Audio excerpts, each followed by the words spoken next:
سيدنا محمد وعلى آله وصحبه وسلم أجمعين. أما بعد runtii waxaan u mahadcelinayaa ururka dhaxalow isku xilqaamay ururka xafladda. waxaan kaloo u mahadcelinayaa senatarada, xildhibaanada, aqoon-yahanka, odayaasha, dhalinyarada, waxgaradka iyo haweenka intaba runtii ka soo qayb galay madashan iyada ah. dhammaantiin waa inii mahadcelinayaa. xaal marintiina boqolkiiba boqol ay ka gadoomay aada iyo aadaan u mahadsantiin. haddii aan intaas uga gudbo oo runtii anigana inii mahad celiyo waxaa laali iyo wixii saaxiibka yuusuf xasan ou sheegay. haddii aniga cafis laga dalbaday anigana aan dalbado hadday wax iga dhaceen ama dad wax iga gaareen intaba. intaas markaan ka gudbo runtii arrintan soomaalida dhan ay u istaagtay sida la sheegay oo ah murankii nagala dhexeeyey badda annaga iyo Kenya. waa masantahay imaam xasan waa saaxiibkay waana imaamkeyga. Soomaaliya waxay rabtay in aan tagno maxkamadda adduunka. Soomaaliya waxay rabtay in annaga iyo dowladda dariska aan nahay ee Kenya baddeena naloo kala xadeeyo. xadayntaasna loo maro habka sharciga caalamiga ah oo ah in xariiqinta laga jiido beriga oo aan badda laga jiidin. Soomaaliya waxay rabtay in dhulkaas lagu muransan yahay oo annagii Kenya naga dhexeeya oo 125 kilomitir square ah inuu xaggeena soo maro. Kenya waxay rabtay oo ay sheegatay in xadka waa hore ay calaamaysatay Soomaaliyana ay ka aamustay. sida inta laga sheegay 1979kii calaamaysanay tiri 89kii calaamaysanay 95kii calaamaysanay 2005kii calaamaysanay. Soomaali nagala hadashada ma jirin oo waa noo aamusay Soomaalidii. taas daraaddeed hana loo xukumo cid waxaan ugu haysato malay maxkamadda la tagtay. markii hore horta waxay diideen inay maxkamadda aado oo waxay tiri siyaabo kale aan ku kala baxno. maxaan ku kala baxaynaa wada hadal? maxaan ku kala baxaynaa oo kale maxkamad African Unionka hanoo garsooray lehen oo midowga Afrika annaga Soomaali ka tirsanaa. waxay kaloo xataa soo jeediyeen special tribunal wax la yiraahdo oo CLC da Commission of the Law of the Sea ee hadda u qaabilsan UN-ka badda ay sameyn kartaan loo sameeyo. Soomaaliya intaas oo dhan ma ogolaanin. Soomaaliya maxkamadda caalamiga ee cadaaladda adduunka ayay dalbatay. halkaasaa la isla aaday. waana run madaxweyne xasan sheekh xilliga uu madaxweyne ahaa ayaa dacwadaas la geeyey maxkamadda caalamiga. annagii Kenya isma dagaalsanayn. wax dhibo hadda naga dhexeeyana ma jirin. colaad naga dhexeysana ma jirin. sida hadda la isugu kiilaayo oo la isugu miisaayana ma jirin. marka waxay tusaysaa dee in la isqabto oo cadaaladda adduunka la aado macnaheedu maaha in la isdagaalo. qasab ma aha in la isdagaalo. madaxda dalka joogtaa laga rabaa ayadoo cidna la dagaalin oo cidna aan dhibaato u geysanin inay hanaan diblomaasiyadeed iyo hay'adaha caalamiga ay aadaana laga rabaa. Kenya maxkamaddii waa tagtay waxay sheegatay waxa ayada inay leedahay. marka waa inaan mid ogaanaa maxkamadda markay xukunka ridaysay waa dhageysanayseen intiina badanaa laga yaabaa qaadiyadda Maraykan ee ahayd maxkamadda go-aankeeda ridaysay 1 saac ku dhowaad ayay hadlaysay. 79 page oo dokumenti akhrisay. 200 iyo dhowr article ku qornaa ama qodob. intaas waxaa la dhageysanayay wuxuu ahaa go-aanka ay ridayso qaadiyadda la sugayay oo beeshka ugu dambeeya ku qornaa. Kenya waa laga diiday. waxay sheeganayso dhan waa laga diiday. waxay sheeganaysay xadka in la calaameeyo lama calaameynaa la yiri. Soomaaliya naguma qabsanay tiri waa in ku qabsataa la yiri. Soomaaliya inay ku qabsanayna macnaheedu ma aha inay ogolaatay ma aha. ayaguna waxay rabeen aamusnaanta inay ogolaasho ku fasiraan waa laga diiday. meeshaas waa meesha MOU-ga 3 jeer oo faa'iido noo lahaa. meel kamid ah waxa waaye inaan badda ka muransanaa ku qorneen. waxaa la yiri MOU ku taala in meesha muran ka jiro oo la ku qabsaday waa la ku qabsadaa ku taala la yiri. MOU oo kale faa'iido u lahaa wax la yiraahdo continental shelves oo ah qalfad qaaradeedka ka xageeya economic zone-ka inaan 350 kilomitir aan helno oo markaas deadline-keeda dhacaya runtii in laga gaarsiiyey baarlamaankii anigii saaxiibkeena dheer aan ka wada tirsanaa nafteeda waan ka tirsanaa maalintii la diidayna waa dhex taagnaa waan la yaabanaa laakiin baarlamaankii ku xigay jawaari guddoomiyaha ka ahaa sagaalaad yaa markii looyaradii imaadeen soo celiyey MOU-gii sababtoo waa laga maarmi waayay haddii la diidi lahaa Kenya waxay ku marsiyootay Soomaaliya objectionkii inaan isdiidin annaga ayaga inaan qalfal qaareedka xareysano Soomaaliya baarlamaankeeda diiday taasi looga baxsada baarlamaankii ku xigay ayaa soo celiyay MOU-gii maadaama ay looyaradii dalbadeen arrintaas iyada ah waa marka labaad faa'iidada lahaa oo aan ku helnay 350 mayl oo continental service waxa la yiraahdo yaan ku helnay waa faa'iidada saddexaad wuxuu ahaa wuxuu yidhi u furay maxkamadda la aadi karo oo ah inaan wada hadalnay annagii Kenya oo wada hadalkii annaga hal fadhi inaan yeelanaan jeclahay ma hubo wasiiradeena la weydiinaa markaas jiray laakiin xukuumaddii naga dambeysay madaxweyne xasan sheekh waa hubaa wasiirkeeda arrimaha dibadda Baylo markaas ahaa mar inay Kenyaanka wada fadhiisteen mar kale la balansanayna ayaga gooyo diiday wali waxay dhaheen Soomaaliya ma tagi karno Djibouti lagu ballamay ka baaqsadeen waxaa loo cuskaday in la wada hadlay oo wada hadalka Kenyaanka marka waxay dhaheen arinta wada hadal kaliya lagu xalinaa maxkamadda uma leh awood inay gasho laakiin waa laga diiday waxa la wada hadalkii waa soo dhamaaday marka maxaan haysanaa MOU-gaas marka 3 arrimo Soomaaliya u keenay in maxkamad aan tagi karno keenay in aan ku qabsanay Kenya wixii ay sheeganaysay 4 jeer oo hore laga soo bilaabo 79kii ilaa laga soo gaaro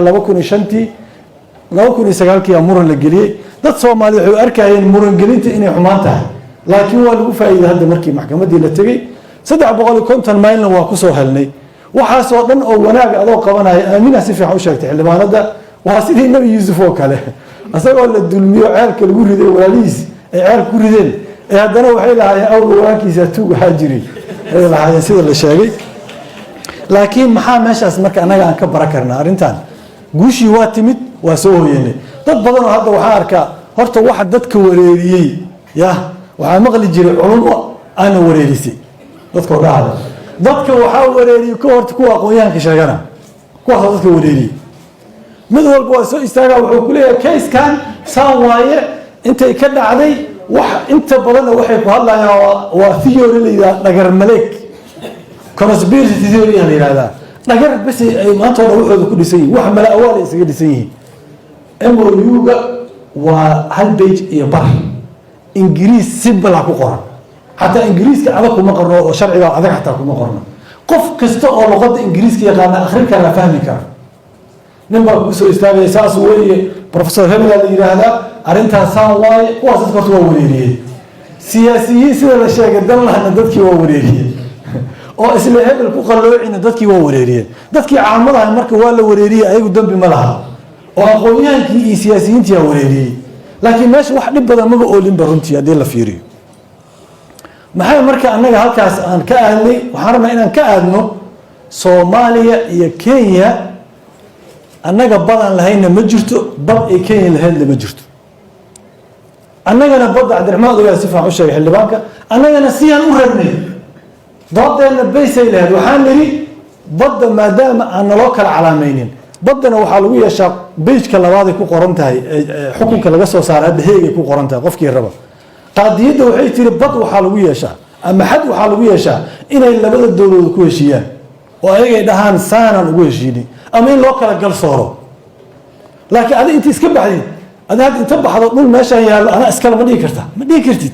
waa inaa sharci u haysataa soomaalidii waxaa laga dhaadhiciyey baddeenii waayo wax la qaadana waa sida la sheegay isticmaalkii soo nooga tegey annagii Kenya arrintan kuma wada hadal dhul iyo bad labadaba faraha isaga qaadnay waana run oo waxaa la sheegay Yuusuf Xasan si fiican u dhigay annaga Soomaali weyna ilaa hadda weli meel looga noqdo ma jirto halkaas aad deganahay waxa markii Kenya badda calaamaysato looga aamusnaa waxay ahayd hal calaamay hadii la yiraahdo xagee laga calaameynaa dhulka ma dhahayno dhulkee waa imaanay marka shida loo yiri alla anaga waxaan aaminsanay wax la yiraahdo Soomaali weyna la aaminsanaa ayadana shibtii rabtay inay ka faa'iideysato halkaas waa meesha marka ay cilada ka timid marka dhulka waa la gartay badii hal xadeeyaa la yiri annaga waxaan idhi dhulkaan oo kaga bilaabo ayagana waxay dhaheen baddahan oo kaga bilaabo laakiin sharciga adduunkii oo la jiraa annagoo nala jiraa daas waa maxkamadda u dhiirin annaga laakiin wax annaga aan lahayn oo meel noo yaalay oo hadda nala ka qaatay dadka qaar waxaan ku qabsay ku qadimay sidaa la yidhi kenya waa nagu qabsatay waxay naga qaadatay ma jiraan waxa waa ku muransadeen dhexnuu yaalay boqolkiiba 80 sidaa wasiirka uu sheegay annagana loo xukumay ay looyaradii ay sheegeen waa takay diiday soo maaha waxaa loo furay wax la yidhaaho humanitarian access oo waxaa la yidhi Tanzania iyo Soomaaliya isku tagaaya haddii saa lagu xukumo Kenya waa xirmaysaa meelaha loo furaa la yidhaha loo shaqfal duleeliyo yacnii meelaha looga raadiyo minhaajka qiil yaraa looga raadiyo looga fiiriyo soo maaha waaba sheegtayba qaadiyadda maba qarinba waa meesha uu qaadiga Soomaaliya diiday oo yidhi ma jirtay sideeda ha loo dhaafo marka wax annagana la ka qaata ma jiraan waxayni waa haysanaa guulaana jiifnaa dowladihiina waa ka wada shaqeeyeen oo kulligood midaan ka shaqaynin ma laha baarlamaankii sideedada saaxiibkeeda dheer aan ku jirnay wax difaac laynaga ahayd waa run xumaan kama haynba waxaa la qaatay hala soo dhiciyay ka ahayd laakiin baxrayna geli gaareen baarlamaankii sagaalaad ka gaaray laakiin wax baarlamaan loo sameeyay saas waaye baarlamaankii sagaalaad ka gaaray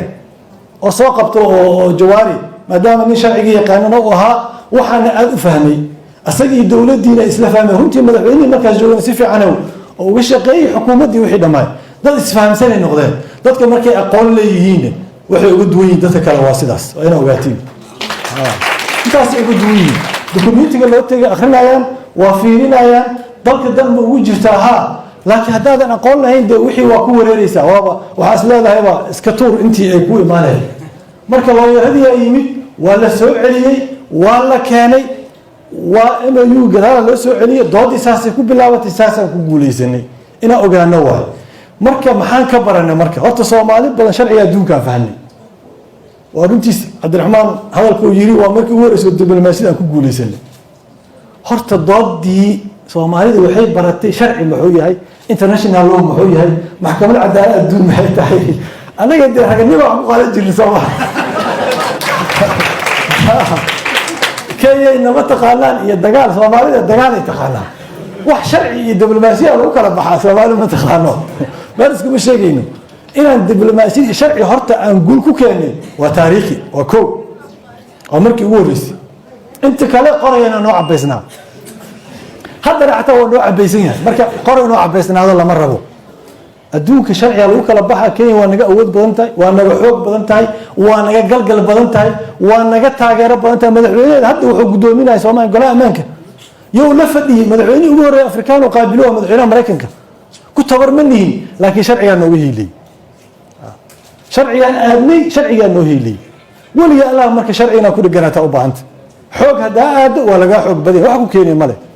marka heesaha la alifayo iyo abwaanada waxaan kula dardaarmayaa inay sharci iyo sifilnimo iyo ilbaxnimo iyo halkaas dadku u jeeyaan ee waa la qaadanaa iyo waa la dilaa iyo qoraya la qaadanaa iyo waa gaala la dilaa iyo xogaa shiribka in badan oo ficneeda ku jirtay laakiin xogaa dagaal ku jiray dagaalkan tirada badan Soomaali waa ku baaba'deen aan iska dhaafno wax lagu keenana ma la runtii marka waxaan kaloo ka baran karnaa wixii midnimo lagu raadiyo waa la helaa wixii midnimo lagu raadiyo waa la helaa wixii tafaraaruq lagu raadiyana waa la soo weynaa ayadana taasaan ka baran karnaa waxaa kaloo muhiim u rabaa maanta inaan hoosta ka xariiqo warsaan dhulka ugu dagaalamayno iyo badda dhiigga dadka Soomaaliyeed aan ugu dagaalano ani waxaan aaminsanahay badda naga maqan oo dhan gabadha Ikraana ka qaalisan يسمع حديث النبي صلى الله عليه وسلم كعبده إلا الدنيا ده النبي عليه الصلاة والسلام وحكم يسون لي قف مسلم الله داديو أنك لي جالس كده هذيني يدبعتها سوق جيسانينه يصير مالك استهاد واكن در شارع المكان كون قفول ولا دلي الحساي ولا برور دقاي ورديق يقولك يا خالصا ضدك يقولك هرت يا خالصا هرت أنا كل سبتي أنا بقدم ها وردولك ضدك كخالصا أكحر مبادن ديجا دتك كحر مبادن ديجا دتك كميمسن ديجا دتك كفيعن sida aan badda u raadinayno waa inaan dhiigga qof kastoo la dulmiye u raadinaa ka igraanna aan ka bilownaa soos maaha laakiin markaan dhiigga markaan yaraysano dhulka qiimo ma leh muwaadinkaa ka muhiimsan wax walba muwaadinkaa ka muhiimsan fikirkaas waa inaan ku celcelinaa laakiin annaga waxaa nala ka dhiga haddaa aragto qofku dhahaya dadka iyo dhulkaa muhiimsan waa keligii talis iska jir ha ku sirmin dadka iyo dhulka dadkaa muhiimsan dhiigga dadkaa ka muhiimsan dhulka saasay diinteena noo sheegaysaa saasay bini aadanimada noo sheegaysaa saasay qiyamka bini aadanimadana sheegaysaa qofka bini aadankaa muhiim ah marka waxaan u baahannahay inaan midnimo wax ku wada raadino dadka hadda kusii jira marka waxaan aada uga xumahay runtii dadka weli biyaha calowga kasii kaluumaysana habeen dhawada waxaan dhegeysanaya madaxweynaha xilkiisa dhammaaday dadkii inta ka hadloo dhan kaalintiisa waa abrishiyeed gareeya oo hadda ugu dambeysay doorkiisa waa loo wada sheegay laakiin asaga wuxuu isku dayay arrintii inuu kaga faa'iidaysto oo biyo calowga ka dhex kaluumaysto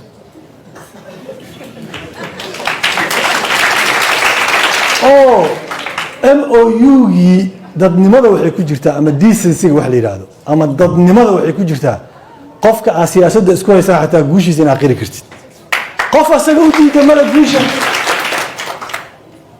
dadkii oo isku dayanoo dhaho baarlamaankiisdeeda u mahad celina war baarlamaankiisdeeda waa ka hadda la sheega waa qaldanay asaa taaganba oo waa qaldanayne maxaa ugu mahad celina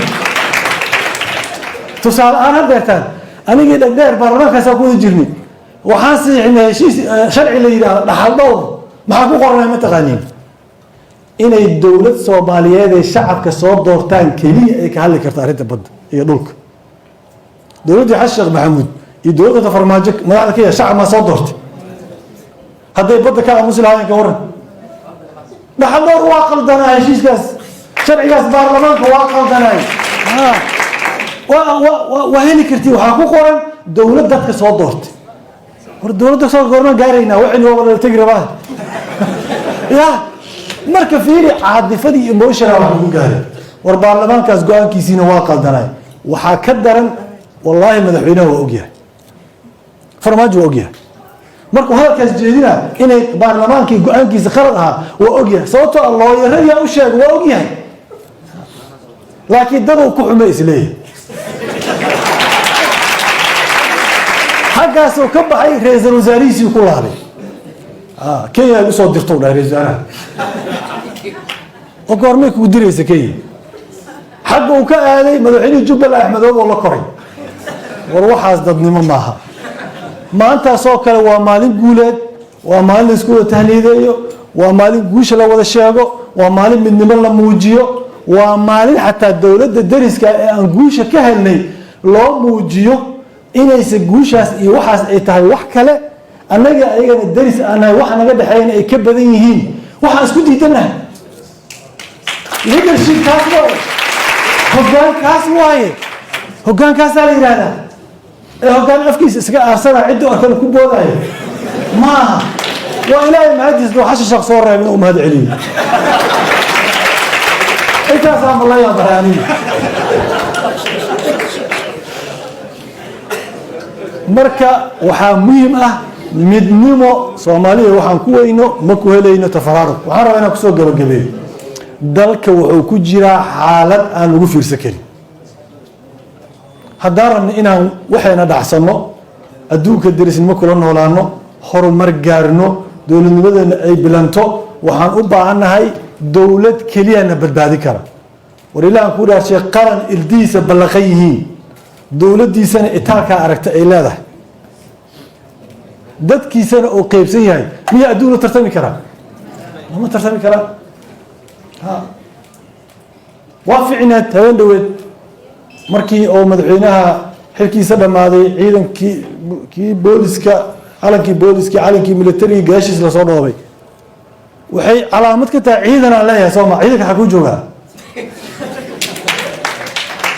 dowladda aanas hayna ammaankeena ilaalisa oo 3,000 oo ciidan dalka Soomaaliya gudihiisa ka jooga marka in lagu qoslo markaad adduunka fagaaraha joogto in lagu qoslo ma adigana in asgeysan ma meel lagu qoslay waa inaad xishootaa saas daraaddeed dowladdeena itaal male soo maaha qarankeena irdiisa waa ballaqan yihiin waa qaybsannahay marka waxaa la iska rabaa inaan midnimo ka shaqayno saas daraaddeed waxaan ka codsanayaa haddeer madasha wadatashiga qaran oo ay ra-iisul wasaaraha hogaamiyo ma fahamsantihiin dalka xaaladda ku jiro dalka firaaq dastuuriga ku jiraa ganacsigii waa dhaqaaqi laaya qof dhul maalgashanayso ama hanti maalgashanaysa ama wax tijaaro gashanaysaa ma jiro adduunkii kaalmada dhaqaalna sii jiray waa ceshtay soo maaha dayn cafintii mashruucii socday waa istaagay fagaarayaashii caalamiga nala kama ogola dowlad malin sharci ah dowladda maandheedkeeda waa dhammaaday abay axmed keliya u tegi karnaa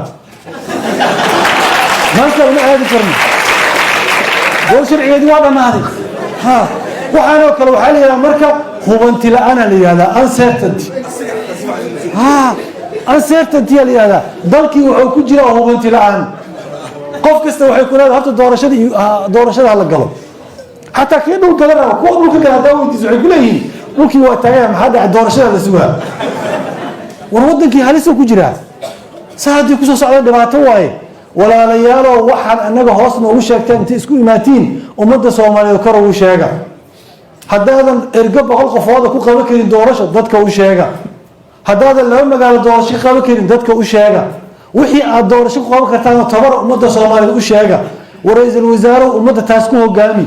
ودولة قبلاتيو قوان كاس قاتا واحد دنبو أنا قام فرماجو هاي سنة ماله فرماجو مسؤول استوريجي وحق قال كذا دي بأرين كلاتوال لكن قولها وتشي قرنها مسؤولة ضلك كلاسانكو مسي جري كرو مسؤولية تاريخ يا كرتميسا حالة انفراق الدستوري ضلك مكوسي جري كرو وهو البوا استك وهو البوا تاجين الدوك يا مالك استوحون ليا وزيرده markay meelaha tagaan ay ajnabiga soo qaabilaan war dalka doorasho ka qabta lagu haya aan caawino aan la shaqeyno amisa waa aragtida mandatekeedii waxa laga dhigay hyper wax la yiraahdo UN ka la hoosgeey waana ku wareer waana ku daalay dowladnimo ma jirto waa la iska safraa diyaarada la sii saaran yahay inta la iska aada dalkaanba inuu firaaq dastuuri ku jiro oo xaalad hubanti la'aan ku jiro oo halis ku jiro oo amnigiisa shaairdaa u taagan yihiin maalmeed waxaa laga dhixin saaxiibka meesha fadhiyo sheegay shabaab inay dacwooyinka ku qaadaan muqdisho mool dhexdiisa oo leeyahay daar dacwo qabtay ima halkan waa dhibaato inta rabtaa lagu leeyahay hadda wardankiiba gacantu ka bixi rabaaba waa ka cabsanayna inay toodi ku qabtaan marka dambe dalkii gacantu ka bixi rabaa waxaa la iska rabaa mas'uuliyadaas madaxda dowlad goboleedyada waa imaqlayaan mas'uuliyadaas inay qaataana laga rabaa mas'uuliyadaas inay qaataana laga rabaa ra'iisul wasaarow madaxda isku yeer dowlad goboleedyada shirqado go'aanaha la gaaro doorashada hal la dedejiyo ha socoto dalka xaaladan kuma sii jiri karo mas'uuliyadana adaa lagu idmay adaa qaadaysid cidii ka hortimid oo dhibaato sheegtana ummadda u sheegay hor imaaw